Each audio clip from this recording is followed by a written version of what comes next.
The next subject, it was about how sensuality is not in the object, not to think, because let's say I'm not very attached to sexuality, therefore I'm not sensual or whatever, I'm free. It's not that. It's not about this object or that object. Sensuality or different attachments, they can have 1,000 forms and billion different objects. So it's not that important to focus on the objects. You have to observe the state of mind of sensuality, the stickiness, get to know oneself. What is my problem? What is my attachment? He was also saying how Lumpa was always talking kamatana, kamatanha, just means craving of sensuality. The different objects, there are trillions, they're all different that you want, but the problem is not the object. The sensuality is not in the object, it's in you, it's in your attitude, in your desire, how you look at it.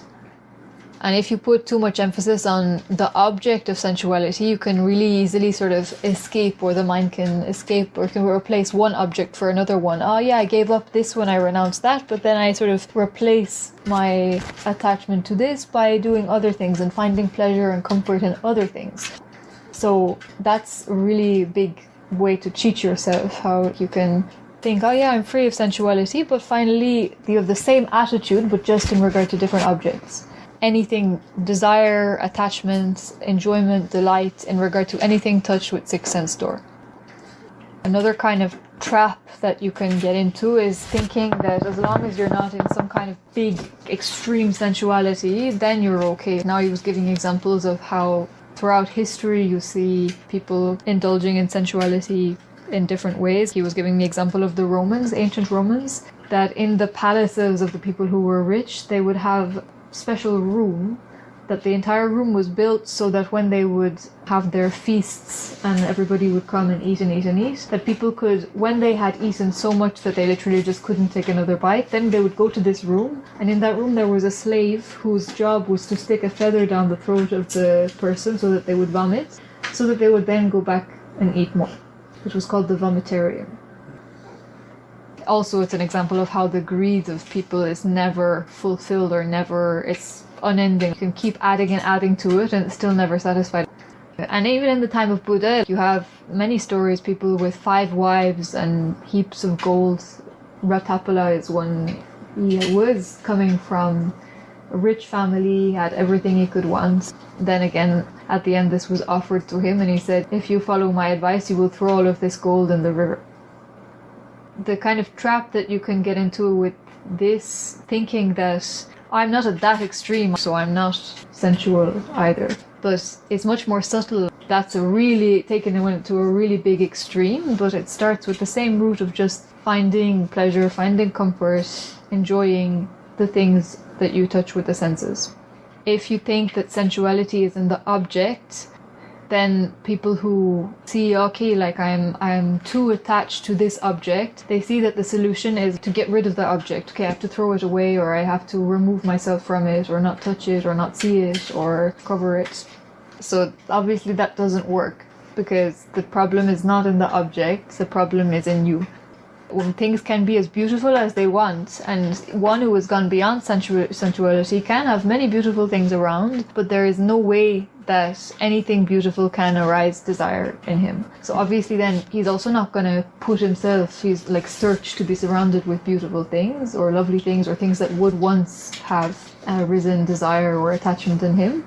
But he can touch them, he can look at them, he's not touched by them, he's not going to be hurt by them. So the example that Ajahn gave was, there are some poisons that can only act through the blood system, that if you touch them and your hand has a cut on it, then you will get sick or you can die from the poison. But the hand that has no opening, has no cut, can handle the poison. It doesn't touch you, it doesn't hurt you. So the one who has gone beyond sensuality, he can touch or see or be surrounded with all kinds of beautiful things, but it's not a problem for him. In order to get free of it, you might in the beginning, you're not going to deliberately surround yourself with all objects of sensuality and go and play with it and search for them. So you're not going to surround yourself with things of sensual desire, just to prove to yourself how strong you are or something that's ridiculous. So he was giving the example about the joke of the alcoholic who gives up alcohol, and then he has to prove to himself that he has really given up alcohol, so he has to walk down the streets that he used to walk down where he would buy alcohol before, and now when he's walking down the street he says, oh no, this is not enough. I should go into the bar where I used to drink before, and now I will know how I've really given up alcohol. And so then he goes into the bar and he says, I think I should test myself a bit more, so I will order a drink. So he orders a drink, and then just to celebrate how strong-willed he is, then he takes a drink. Don't be like that alcoholic. This one drink and then I won't have any more desire. So then there was also just the point that, just like Ajahn said, it's not just sort of Shariat law. God said you should not have sensuality, therefore I should not have. It's because you have to understand why sensuality is like poison, why it's suffering, why it's against your aim for yourself. Have wisdom about it. He was saying to understand why is it suffering is because it's anicca, because it's ashes. Because anything you touch, it turns to ash as you touch it. Nothing you can hold, nothing you can keep. Now, particularly ashes about memory, like any pleasant experience is ashes, is dead, is gone. Nothing is left of it at all.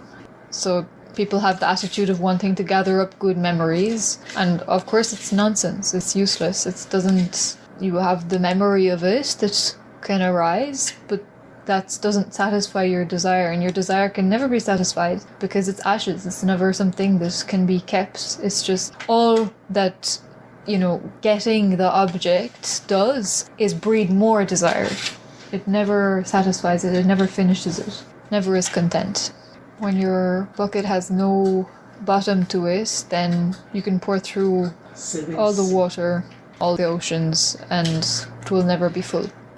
Sensual desire wants to fill the bucket with stuff, with things it can taste, see, smell, hear, touch. It wants to be full. It doesn't like to be empty. The suffering of not having what you want is, this bucket is empty, I want to fill it, but you can't fill it with things.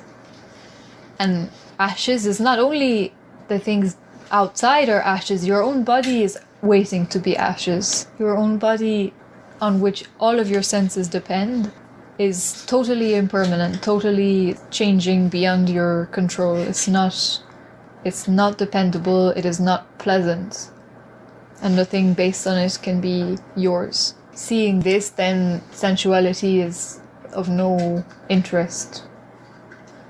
So this is the thing that has to be kind of understood. But first you have to renounce. You can't just sort of be engaging in sensuality all the time and then say, yes, I understand that it's impermanent.